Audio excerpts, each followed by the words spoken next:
2025 BPL টি-20 মাস্কটে July বিপ্লবের চেতনাকে ধারণ করে এর নাম রাখা হয়েছে ডানা 36। বিপিএল মাস্কট উন্মোচন করেছেন যুব ক্রীড়া উপদেষ্টা আসিফ মাহমুদ সজীব ভুঁইয়া ও বিসিবি সভাপতি ফারুক আহমদ। প্রথমবারের মতো বিপিএল পাচ্ছে অফিসিয়াল মাস্কট ডানা 36, পাখা প্রসারিত করা একটি সাদা পায়রা, যা শান্তির প্রতীক এবং 36টি রঙিন পালক উপস্থাপন করেছে 36 জুলাই 2024 ছাত্র জনতার আন্দোলনের অবিস্মরণীয় স্মৃতিকে।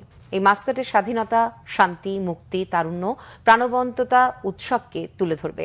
সীমাহীন সম্ভাবনার সাথে তরুণদের নতুন বাংলাদেশ গড়ার অনুপ্রেরণা যোগাবে। ডানার স্বপ্নময় চোখ ও উজ্জ্বল হাসিতে ছড়িয়ে আছে বাংলাদেশের ক্রিকেট প্রেমীদের আনন্দ এবং ক্রিকেট মাঠের অফুরন্ত সম্ভাবনা। মাস্কট উন্মোচন অনুষ্ঠানে একই সাথে উদ্বোধন করা হয়েছে তারুণের উৎসব 2025-এর আনুষ্ঠানিক পথচলা।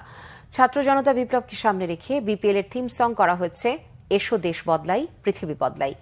প্রধান উপদেষ্টার পরিকল্পনায় বিপিএল এর গ্যালারিতে শহীদ মীর মুগ্ধের স্মরণে থাকবে বিনামূল্যে পানি সরবরাহের জন্য মুগ্ধ কর্নার। পরিবেশ সংরক্ষণ ও রিসাইক্লিং এর সচেতনতা বাড়াতে থাকবে জিরো ওয়েস্ট জোন। বিপিএল এর সাথে দেশব্যাপী তরুণদের সম্পৃক্ততা বাড়াতে 3 ভেন্যুতে হবে কনসার্ট।